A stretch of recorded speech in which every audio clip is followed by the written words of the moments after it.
Hello student, welcome back to our channel. इस video में हम करेंगे प्रिंसिपल ऑफ माइक्रो इकोनॉमिक्स का चैप्टर 7 उत्पादन फलन। ठीक है, तो चलिए स्टार्ट करते हैं। उत्पादन का पहले अर्थ जानना, तो उत्पादन क्या होता है। उत्पादन से प्राय आगतों के निर्गत में रूपांतरण से होता है। ठीक है, और उदाहरण के लिए जूते के उत्पादन के लिए हमें बहुत सी आगतों की जरूरत होती है, जैसे चमड़ा हो गया, कील हो गया, भूमि, श्रम, पूंजी और उद्यमी की सेवाएं। ठीक है, इन सब की आवश्यकता होती है। ठीक है, अब जान लेते हैं उत्पादन फलन क्या होता है। उत्पादन फलन से ही प्राय दी गई तकनीक की स्थिति में आगतों और निर्गत के बीच के फलनात्मक संबंध से होता है। ठीक है, तो उत्पादन फलन क्या होता है, आगतों और निर्गत के बीच का फलनात्मक संबंध उत्पादन होता है। ठीक है, उत्पादन फलन होता है उत्पादन फलन। उसके बाद हम देखते हैं अल्पकाल। अल्पकाल क्या होता है। अल्पकाल से ही प्राय उस अवधि से होता है जिसमें केवल परिवर्ती साधनों में ही परिवर्तन करके उत्पादन को बदला जा सकता है। ठीक है, अल्पकाल से प्राय उस अवधि से होता है जिसमें केवल परिवर्ती साधन में परिवर्तन करके। ठीक है, मतलब अल्पकाल क्या होता है, वह अवधि होता है जिसमें परिवर्ती साधन में परिवर्तन करके उत्पादन को बदला जा सकता है। अब परिवर्ती साधन क्या होता है मैं आपको आगे बताऊंगी। ठीक है, और अल्पकाल में स्थिर आगतें जैसे प्लांट, मशीनरी, भवन आदि ये सब क्या होते हैं, इन सबको परिवर्तित नहीं किया जा सकता। ठीक है, उसके बाद है दीर्घकाल। दीर्घकाल से प्राय उस अवधि से होता है जिसमें सभी उत्पादन के साधनों में परिवर्तन करके, ठीक है, उत्पादन को बदला जा सकता है। दीर्घकाल एक लंबी अवधि होती है। ठीक है, तो दीर्घकाल वह अवधि होता है जिसमें उत्पादन के साधनों में सभी उत्पादन के साधनों में परिवर्तन करके उत्पादन को बदला जा सकता है। ठीक है ना, तो ये होता है दीर्घकाल। उसके बाद आते हैं, मैंने बताया था आपको परिवर्ती साधन और स्थिर साधन क्या होता है। मैं यहाँ पे बताऊंगी आपको कि परिवर्ती और साधन और स्थिर साधन क्या होता है। तो परिवर्ती साधन देखिए क्या होता है। परिवर्ती साधन वे साधन होते हैं जिन्हें अल्पकाल में परिवर्तित किया जा सकता है। उदाहरण के लिए कच्चा माल, आकस्मिक श्रमिक, ईंधन, बिजली और ये सब आदि। ठीक है, तो ये होता है परिवर्ती साधन। परिवर्ती साधन उत्पादन के स्तर के साथ प्रत्यक्ष रूप से परिवर्तित होते हैं। ठीक है, देखिए परिवर्ती साधन वह साधन होते हैं जिन्हें अल्पकाल में परिवर्तित किया जा सकता है। ठीक है ना, और ये उत्पादन के स्तर के साथ प्रत्यक्ष रूप से परिवर्तित होते हैं। प्रत्यक्ष मतलब डायरेक्ट संबंध रखते हैं उत्पादन के स्तर के साथ। ठीक है, अगर उत्पादन का स्तर बढ़ेगा तो ये भी बढ़ रहा होगा, कम होगा तो ये भी कम होगा। ठीक है, इसका मतलब ये है।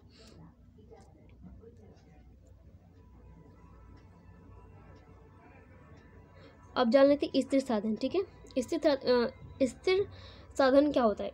स्थिर साधन से प्राय उन साधनों से होता है जिन्हें अल्पकाल में परिवर्तित नहीं किया जा सकता है। उदाहरण के लिए प्लांट, मशीनरी, भवन, भूमि ये सब होता है। ठीक है, अल्पकाल में बिल्कुल परिवर्तित नहीं किया जा सकता है। ठीक है, उसे हम कहेंगे स्थिर साधन। और ये उत्पादन के साथ प्रत्यक्ष रूप से परिवर्तित नहीं होता है। ठीक है, प्रत्यक्ष रूप से परिवर्तित नहीं होता है, मतलब कि जो स्थिर साधन है जैसे मान लो भूमि, तो वो जो है हर उत्पादन स्तर के साथ सेम ही रहेगा। ठीक है, लेकिन उत्पादन उत्पादन का स्तर चाहे कुछ भी हो, बढ़ रहा हो चाहे घट रहा हो चाहे कुछ भी। ठीक है, चलिए अब देख लेते हैं उत्पादन फलन के प्रकार। ठीक है ना, उत्पादन फलन के दो प्रकार होते हैं। पहला होता है अल्पकालीन उत्पादन फलन और दूसरा होता है दीर्घकालीन उत्पादन फलन। ठीक है ना, अल्पकालीन उत्पादन फलन क्या होता है देख लेते हैं। अल्पकालीन उत्पादन फलन यह परिवर्ती साधन में परिवर्तन के कारण उत्पादन पर प्रभाव का अध्ययन कराती है, जबकि यह मान लिया जाता है कि अन्य साधनों में कोई परिवर्तन नहीं होता। आगतों के बीच का अनुपात विभिन्न उत्पादन के स्तर पर बदलता रहता है। इन संबंध को हम परिवर्ती अनुपातों के नियम में समझाया गया है। ठीक है, तो ये अल्पकालीन उत्पादन फलन हो गया। अब देख लेते हैं दीर्घकालीन उत्पादन फलन। दीर्घकालीन उत्पादन फलन यह सभी साधन आगतों में परिवर्तन के कारण उत्पादन पर पड़ने वाले प्रभाव का अध्ययन कराते हैं। दीर्घकाल में सभी साधन परिवर्ती होते हैं। ठीक है ना, स्थिर साधन और परिवर्ती साधन जो होते हैं सभी परिवर्तित होते हैं। विभिन्न उत्पादन के स्तर पर विभिन्न आगतों के बीच का अनुपात एक समान बना रहता है। इस संबंध को हम पैमाने के प्रतिफल द्वारा समझाया जा सकता है। ठीक है, उत्पादन की अवधारणा इसमें 3 है। ठीक है, पहला, दूसरा और तीसरा। पहला क्या, कुल उत्पादन जिसे हम टीपी, सीमांत उत्पाद यानी एमपी और औसत उत्पाद यानी एपी। ठीक है, इसको हम देख लेते हैं ये सब क्या होता है, टीपी, एमपी और एपी। चलिए तो देखिए टीपी क्या होता है, कुल उत्पादन से प्राय एक दी गई समय अवधि में दी गई आगतों के प्रयोग द्वारा एक फर्म द्वारा उत्पादित कुल वस्तु की मात्रा से होता है। उदाहरण अगर 10 श्रमिक है, ठीक है, 10 श्रमिक ने मिलकर चावल का उत्पादन किया है, टोटल उत्पादन जो है 60 किलोग्राम किया है, तो कुल उत्पादन कितना हो जाएगा 60 किलोग्राम। ठीक है, दूसरा पॉइंट देखिए, अल्पकाल में एक फर्म केवल परिवर्तित साधनों में वृद्धि करके, ठीक है, सिर्फ परिवर्ती साधन में वृद्धि करके टीपी को बढ़ा सकती है। परिवर्ती साधन क्या होते हैं, जिन्हें अल्पकाल में बदला जा सकता है ना, परंतु दीर्घकाल में टीपी को दोनों स्थिर व परिवर्ती साधनों में वृद्धि करके बढ़ाया जा सकता है। और उसके बाद तीसरा पॉइंट देख लेते हैं, कुल उत्पाद को अन्य नाम से भी जाना जाता है, ठीक है, जिसे कुल भौतिक उत्पाद, कुल प्रतिफल, कुल उत्पादन भी कहते हैं, ठीक है ना। उसके बाद हम आते हैं औसत उत्पादन, ठीक है। औसत उत्पादन से अभिप्राय परिवर्तित साधन के प्रति इकाई आए हुए हैं, ठीक है ना, इकाई। तो क्या होता है, औसत उत्पादन से अभिप्राय परिवर्तित साधन के प्रति इकाई उत्पादन से होता है, ठीक है। उदाहरण के लिए 60 किलोग्राम उत्पादन, कुल उत्पादन 60 किलोग्राम है, जिसे 10 श्रमिक द्वारा उत्पादित किया जाता है, तो औसत उत्पादन कितना हो जाएगा, 60/10 यानी 6 किलोग्राम हो जाएगा, ठीक है। एपी को टीपी में परिवर्ती साधन की इकाई का भाग देकर प्राप्त किया जाता है, ठीक है ना। चलिए तो आगे बढ़ते हैं। सीमांत उत्पादन से अभिप्राय परिवर्ती साधन की एक अतिरिक्त इकाई, ठीक है ना, एक अतिरिक्त इकाई को उत्पादन में लगाने पर कुल उत्पाद में होने वाले वृद्धि से होता है, ठीक है। ये होता है सीमांत उत्पादन यानी एमपी। उसके बाद देख लेते हैं हम परिवर्ती अनुपातों का नियम, ठीक है, इसको जान लेते हैं हम। परिवर्ती अनुपातों का नियम बताता है कि जब हम अन्य आगतों को स्थिर रखते हुए केवल एक आगत की मात्रा को बढ़ाते हैं तो कुल उत्पाद प्रारंभ से बढ़ती दर से फिर घटती दर से बढ़ता है, अंत में ऋणात्मक दर से बढ़ता है, ठीक है। दूसरा पॉइंट देखिए, परिवर्ती अनुपातों के नियम के प्रतिफल के नियम या साधन के प्रतिफल के नियम या परिवर्ती साधन के प्रतिफल भी कहा जाता है, ठीक है। यहाँ देख लेते हैं हम परिवर्ती अनुपात का नियम की तालिका को, ठीक है। तो यहाँ पे क्या है, स्थिर साधन क्या है, भूमि, ठीक है, एकड़ में दिया गया तो स्थिर है, यहाँ पे एक दिया गया, ठीक है। और परिवर्तित साधन हो गया श्रमिक, इसमें क्या है 1 2 3 4 5 6 तक। और टोटल प्रोडक्शन यानी इकाई, टीपी दे रखा है इकाई में 10 30 45 52 और 52 48, ठीक है। एमपी यानी इकाई में दे रखा है हमें एमपी, देखिए 10 है, 30 में से फिर 10 को घटाया तो 20 आ गया, फिर 45 में से क्या घटाया 30 तो कितना आ गया 15, फिर 52 में से 45 को घटाया गया तो आ गया 7, 52 में से 52 गया 0, ठीक है। फिर 48 में से 52 गया तो घटा 4 आ गया, ठीक है ना। तो ये हो गया एमपी, समझ में आया। और देखिए चरण, इसको देख लेते हैं फेजेस। तो पहला, इसमें कितने फेज है, 3 फेज होते हैं, ठीक है। ये होता है पहला फेज, ठीक है, ये दूसरा और ये होता है तीसरा, ठीक है। तो पहले फेज में क्या है कि ना साधन के बढ़ते प्रतिफल होते हैं, दूसरे में साधन के घटते प्रतिफल और तीसरे में ऋणात्मक हो जाता है, ठीक है, साधन के ऋणात्मक प्रतिफल। इसके 3 चरण हैं, ठीक है। तो इसको हम डायग्राम को देख लेते हैं। देखिए यहाँ पे आएगा वाई अक्ष पे क्या आएगा, कुल उत्पाद, और यहाँ सीमांत उत्पाद, ठीक है। देखिए यहाँ सीमांत उत्पाद आएगा और यहाँ कुल उत्पाद, ठीक है। और एक्स अक्ष पे आएगा परिवर्ती साधन की इकाइयाँ, ठीक है। देखिए अब जैसे कि यहाँ पीछे हमें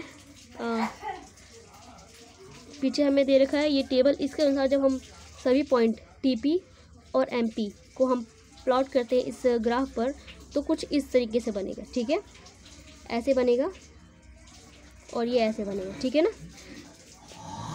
तो इसमें क्या है कि देखिए पॉइंट ऑफ 0 से लेकर या मान लीजिए 0 से लेकर क्यू तक, यहाँ पर देखिए पहला फेस है, ठीक है, और क्यू से एम तक, ठीक है, इसमें पी से एस तक का दूसरा चरण है। और तीसरा चरण क्या है, ये देखिए लास्ट में जो बचा वो तीसरा चरण है। तो ये पहला चरण, ठीक है, ये दूसरा और ये तीसरा, ठीक है ना। इसमें 3 चरण होते हैं। तो पहला चरण क्या बोल रहे हैं, देखिए जब यहाँ लिखा हुआ है क्यू से 0 से क्यू तक के बीच में टीपी बढ़ती दर से बढ़ता है और एमपी भी बढ़ता है, जैसे कि आप देख रहे हैं ये बढ़ती दर से बढ़ रहा है, ठीक है, ये देखिए, और एमपी भी बढ़ रहा है, ठीक है ना। उसके बाद दूसरे चरण में क्या बोला जा रहा है कि क्यू से एम के बीच टीपी घटती दर से बढ़ता है, ठीक है, क्यू से एम के बीच टीपी घटती दर से बढ़ता है, तो एमपी क्या है होता है, एमपी गिरता है, ठीक है। और इसमें जो एम बिंदु है इस पर टीपी अधिकतम होता है और एमपी शून्य होता है, ठीक है। उसके बाद तीसरा चरण बताता है कि टीपी गिरने लग जाता है यानी घटता है, तब एमपी क्या होता है, ऋणात्मक होता है, ठीक है ना, ठीक है। और बिंदु क्यू पर देखिए, इस बिंदु पर नति परिवर्तक बिंदु होता है, ठीक है, नति परिवर्तक बिंदु होता है बिंदु क्यू पर, ठीक है। यही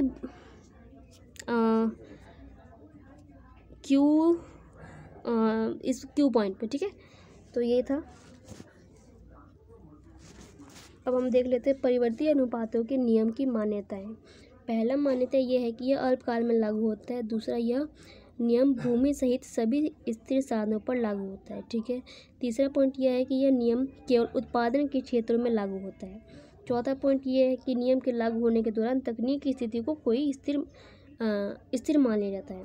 पांचवा पॉइंट यह है कि सभी परिवर्ती साधन समान रूप से कुशल होते हैं, ठीक है। इसकी टोटल 8 पॉइंट है। छठा पॉइंट देखिए, परिवर्ती साधन के परिवर्तन के कारण उत्पादन और परिवर्तन का प्रभाव आसानी से निश्चित किया जा सकता है। सातवां पॉइंट यह है कि यह मान लिया जाता है कि निश्चित सीमा के बाद उत्पादन के साधन एक दूसरे के अपूर्ण स्थानापन्न बन जाते हैं, ठीक है। और आठवां पॉइंट, लास्ट पॉइंट यह है कि परिवर्ती अनुपातों के नियम के तहत परिवर्तन के विभिन्न इकाइयों का संयोजन स्थिर साधनों के साथ किया जा सकता है, ठीक है। तो ये कुछ मान्यताएं थी परिवर्ती अनुपात के नियम की कुछ मान्यताएं। तो इसको 8 पॉइंट है, इन सभी को याद करना होगा, ठीक है। उसके बाद देखते हैं घटते प्रतिफल का नियम क्या कहता है। घटते प्रतिफल के नियम के अनुसार जब एक परिवर्ती साधन की अधिकाधिक इकाइयों का स्थिर साधन के साथ लगाया जाता है तब परिवर्ती साधन का सीमांत उत्पादन गिरता है, ठीक है। ये होता है घटते प्रतिफल का नियम, ठीक है। इस नियम को घटते सीमांत उत्पादन का नियम भी कहते हैं। समझ में आया। इसका टेबल देखिए कैसे बनेगा। यहाँ पे आएगा स्थिर साधन, ठीक है। यहाँ पे है परिवर्ती साधन 1 2 3 4 5 और टीपी होगा, ठीक है, 12 22 30 36 40। एमपी क्या होगा, ये 12 है, ठीक है। इस 22 में से 12 जाएगा तो 10, 30 में से 22 घटाएंगे, ठीक है, 8, और 36 में से 30 जाएगा 6, और 40 में से 36 जाएगा तो 40, ठीक है। तो ये हो जाएगा इसका तालिका, ठीक है। और इसका ग्राफ इस तरीके से बनेगा। ये सभी पॉइंट को टीपी और एमपी का बनाना है हमें, तो एमपी को हम इसमें क्या करेंगे, इस पर जब प्लॉट करेंगे तो कुछ लाइन इस तरीके से बनेगी, ठीक है। यहाँ पे सीमांत उत्पादन आएगा, यहाँ प्रतिवर्ती साधन की इकाई आएगी, ठीक है। परिवर्ती साधन की इकाई आएगी एक्स अक्ष पे, और वाई अक्ष पे क्या आएगा, सीमांत उत्पादन आएगा, ठीक है। तो ये घटते प्रतिफल का नियम का जो ग्राफ है वो कुछ इस तरीके से बनेगा, ठीक है ना। उसके बाद देखिए टीपी और एमपी के बीच संबंध को देख लेते क्या होता है। टीपी और एमपी के बीच संबंध देखिए, ग्राफ को हम देखते हैं पहले। यह स्थिर साधन है सभी, ये बिल्कुल फिक्स होता है, ठीक है, एक है सभी जगह। परिवर्ती साधन, ठीक है, 6 तक है, 0 से लेकर 6 तक। टीपी 0 10 30 45 52 52 48। एमपी 0 स्तर पे कुछ नहीं होता, ठीक है। उसके बाद हमने इसको घटाया तो कितना आया 10, फिर इसमें से घटाया तो आया 20, ठीक है। फिर 45 में से 30 गया तो 15, 52 में से 45 गया तो 7, 52 में से 52 गया 0, और 48 में से 52 घटा तो घटा 4, ठीक है ना। तो ये हो जाएगा एमपी। इसका ग्राफ देखिए कैसे बनेगा। एमपी और यहाँ पे आएगा वाई अक्ष पे आएगा टीपी और एमपी, ठीक है। देखिए यहाँ लिखा हुआ है वाई अक्ष पे टीपी और एमपी आएगा, और एक्स अक्ष पे परिवर्ती साधन की इकाई आएंगी, ठीक है। दोनों का कंबाइन बनाएंगे, यहाँ पे आएगा ये टीपी और ये बनेगा एमपी, ठीक है।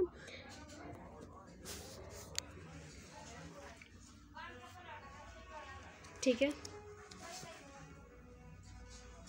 देखिए इसमें मैंने आपको बताया था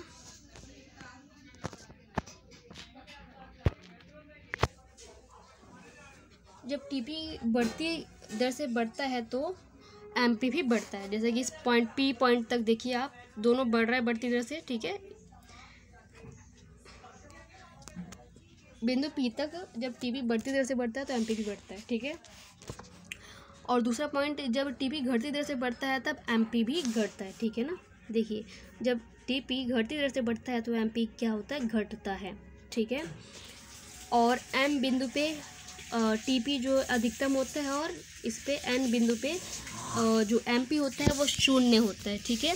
तीसरा पॉइंट ये है, जब टीपी अपने अधिकतम बिंदु पर होता है, वही जो मैंने आपको बताया कि अधिकतम बिंदु पे होता है तो एमपी शून्य होता है। और चौथा पॉइंट ये है, जब टीपी घटना प्रारंभ हो जाता है तब एमपी ऋणात्मक हो जाता है, ठीक है। तो यही संबंध है इन दोनों के बीच और कुछ नहीं, ठीक है। इसको आपको लिखना होगा पॉइंट में, 4 पॉइंट इसके। तो ये है, अब देखते हैं एपी और एमपी के बीच संबंध, ठीक है। पहले तालिका को देख लेते हैं। यहाँ पे देखिए स्थिर साधन है, ठीक है। इकाई में भूमि हो गया स्थिर साधन, परिवर्ती साधन जो है श्रमिक हो गया, इको भी दे रखा है, और एपी और एमपी दे रखा है, ठीक है। तो एपी यहाँ पे दे रखा है 10, 15, 15, 13 और ये कुछ, और एमपी ऐसे दे रखा है, ठीक है। तो इसको जब हम ग्राफ पर प्लॉट करेंगे तो एपी ऐसे बनेगा कुछ और एमपी ऐसे बनेगा, ठीक है ना, एपी और एमपी। तो इनके बीच संबंध को देख लेते हैं। पहले तो हम देख लेते हैं एपी और एमपी किस अक्ष पे आएगा, वाई अक्ष पे आएगा, और एम जो परिवर्ती साधन की इकाई है वो एक्स अक्ष पे आएगा, ठीक है। तो इसमें संबंध क्या है, जब एमपी एपी से अधिक होता है तब एपी बढ़ता है। यहाँ पे एमपी अधिक है एपी से तो फिर एमपी बढ़ता है।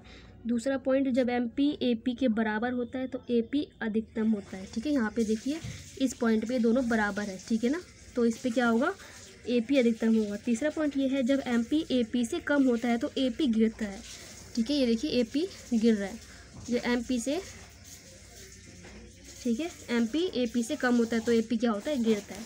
तो ये था पॉइंट कुछ, ठीक है। और चौथा पॉइंट देख लेते हैं। इसके बाद एपी और एमपी दोनों गिरती है, ठीक है, परंतु एमपी ऋणात्मक हो जाती है और एपी धनात्मक बनी रहती है, ठीक है। तो यही संबंध था और कुछ नहीं। तो इस चैप्टर में इतना ही, ठीक है। मिलते हैं नेक्स्ट चैप्टर में, ये चैप्टर फिनिश होता है। बाकी अगला चैप्टर हम नेक्स्ट वीडियो में करेंगे, ठीक है। यदि आपको ये वीडियो पसंद आए तो इस वीडियो को लाइक और चैनल को सब्सक्राइब जरूर कर दीजिए और अपने दोस्तों के साथ शेयर कर दीजिएगा, ठीक है। तो ठीक है, मिलते हैं नेक्स्ट वीडियो में, बाय बाय।